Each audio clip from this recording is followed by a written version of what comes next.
It was a cold October afternoon when the final bell rang at Maplewood Middle School. Most students ran home, but 4 friends, Ethan, Maria, Jaden, and Lily, decided to stick around. They'd heard the rumors that the school's gym was haunted by the ghost of a student who vanished years ago. Some said it was just an old building settling, or maybe some late-night vandals playing tricks. Others claimed to have seen a shadowy figure running across the football field at dusk, always heading for the gym. Then there was the sound, a mournful cry that echoed through the halls at night, a whisper of a name carried on the wind. Still, most people ignored these stories, until one day the whispers became too much to be ignored. Jaden, always the daring one, grinned. "Come on, guys, let's check it out. What's the worst that could happen?" Maria shivered. "My brother said he heard crying in there once." Ethan tried to laugh it off. Probably just the wind. Still, they all felt a tingle of fear as they pushed open the heavy gym doors. The air was thick, cold, and silent.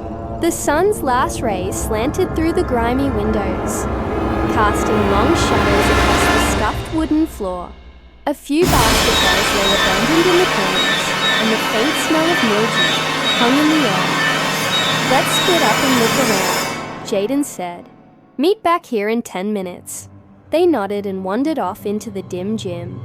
Their footsteps echoed on the wooden floor, the only sound in the vast space. Lily drifted toward the bleachers, feeling uneasy. As she peered underneath them, she thought she saw movement. A flash of white. She blinked, but it was gone. Maybe it was just a piece of cloth or trash. But the hairs on the back of her neck stood on end. "Guys," she whispered. No one answered. Suddenly, Maria screamed from the far end of the gym. The others bolted over to find her standing near the old equipment closet, pale as chalk. "I heard something, like someone whispering my name," Maria gasped. "I swear it was right next to me." Jaden snorted. "You're just freaking yourself out." Ethan felt it too, a sudden drop in temperature, a cold breeze against his neck. Though the doors were shut, he looked at the closet and noticed the handle was slightly turned. "Let's just open it and get this over with," he said, his voice shaking. He pulled the door open and the scent of dust and old sweat hit them. But then, a shape emerged from the darkness. A pale face, hollow eyes, a mouth open in a silent scream. The kids stumbled back, terror clawing at their throats. The figure floated out, its feet hovering inches above the ground. Its skin was the color of moonlight, its eyes 2 black pits in its face. It glided closer, and they could see the chains dragging behind it, the metal moans blending with the boys' whispers. "Help me," it whispered, voice like wind through dead leaves. "Help me!" Jaden's bravado vanished. "What do you want?" he stammered. The ghost's eyes glistened with tears that weren't there. "They locked me in here," it moaned. "They never came back." It drifted toward them, and the kids could feel its sorrow, pressing against them like a physical weight. "Who did this to you?" Ethan asked, his voice barely a whisper. The ghost shook, and for a moment, they saw not a ghost, but a scared kid. His face twisted in fear as he struggled against unseen bonds. "Bullies," he choked out, the word catching in his throat. "They locked me in. I couldn't breathe." He looked at them, his eyes pleading. "Can you help me?" Then the overhead lights flickered. The ghost began to fade, leaving only the echo of his sorrowful cry. "Remember me," he whispered as he vanished. The kids stood frozen, the darkness pressing in around them, smelling the dust and the old sweat of the gym, hearing only their own ragged breaths. Finally, Lily whispered, "We have to tell someone. No one deserves to be forgotten."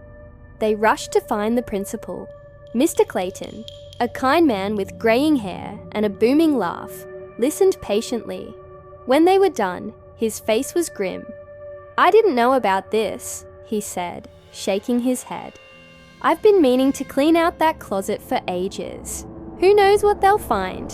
Well, now we know." Together, the kids and the principal walked back to the gym. The doors creaked open, revealing the musty interior. Mr. Clayton took a deep breath. "All right, let's see what's going on in here." Inside, the air was stagnant and heavy. Years of neglect hung in the silence. The place smelled of decay and forgotten dreams. As they approached the old closet, Mr. Clayton hesitated, sensing the gravity of the moment. With a deep breath, he reached out and opened the door.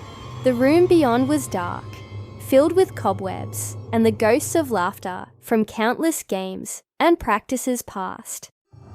Sunlight streamed through grimy windows, illuminating motes dancing in the stale air. But it was what they found on the floor that mattered. A worn leather football sat nestled in the corner, a faded photograph lying beside it. The image showed a team of grinning boys and girls, their uniforms crisp, their eyes sparkling with youthful energy. In the center stood a boy with a mop of brown hair and a shy smile, holding a football. His name was Ben Carter, and he had vanished without a trace a year after the picture was taken. The coach had suspected bullying. The other kids had shrugged it off.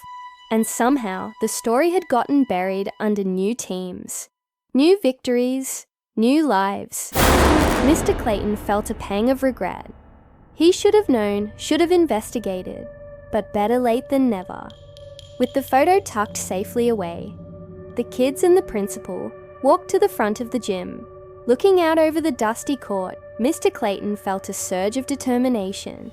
This gym had echoed with laughter and cheers for generations. It wouldn't be a place of sorrow, not anymore. The next day, the old gym closet was opened and cleaned out. Every week, members of different sports teams did conditioning drills in there, so that no one would ever forget what happened to Ben. And on the wall, a small plaque was placed in his memory. Though the ghost never appeared again, every time they walked into the gym, the kids felt a chill, a reminder of the lonely spirit they'd found, and the promise they'd made to never let another kid feel so alone.